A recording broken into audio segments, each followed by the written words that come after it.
राधे राधे। अध्याय 2।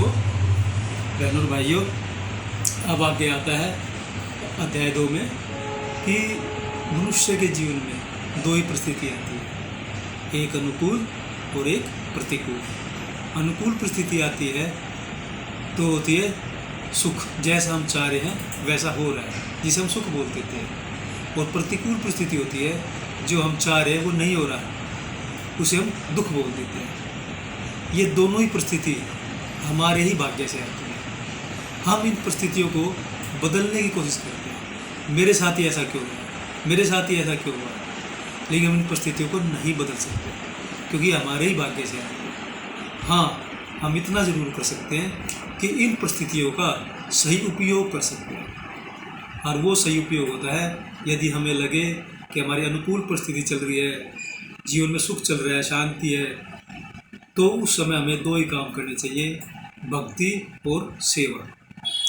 और यदि हमें लगे कि हमारी प्रतिकूल परिस्थिति आ गई तो हमें उस समय एक ही काम करना चाहिए, सुख की इच्छा का त्याग, क्योंकि उस परिस्थिति में हमें सुख नहीं मिलेगा, तो हमें सुख की इच्छा का त्याग कर देना चाहिए। ये होता है दोनों परिस्थितियों का सही उपयोग। अब इसमें आगे आता है कि ये दोनों परिस्थिति सदा नहीं रहती, कभी धूप छाँव की तरह, कभी सुख कभी दुख हमारे जीवन में चलता है।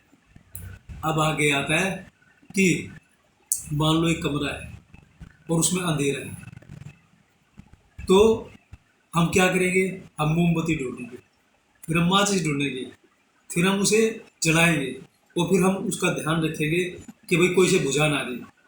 और यदि मान लो पहले से ही हमारे कमरे में लाइट जल रही है तो हमें ना तो मोमबत्ती ढूंढने की ज़रूरत है ना माचिस ढूंढने की ज़रूरत है। तो इसका अर्थ ये निकलता है कि जहाँ पहले से प्रकाश मौजूद हो वहाँ नए प्रकाश को ले जाने की आवश्यकता नहीं होती, तो हमारे पास पहले से ही प्रकाश मौजूद है हमारे भीतर। तो इसका अर्थ ये निकलता है कि संसारिक कामों के लिए तो बुद्धि का इस्तेमाल किया जाता है, लेकिन आध्यात्मिक कामों के लिए, भगवान को पाने के लिए बुद्धि का त्याग किया जाता है।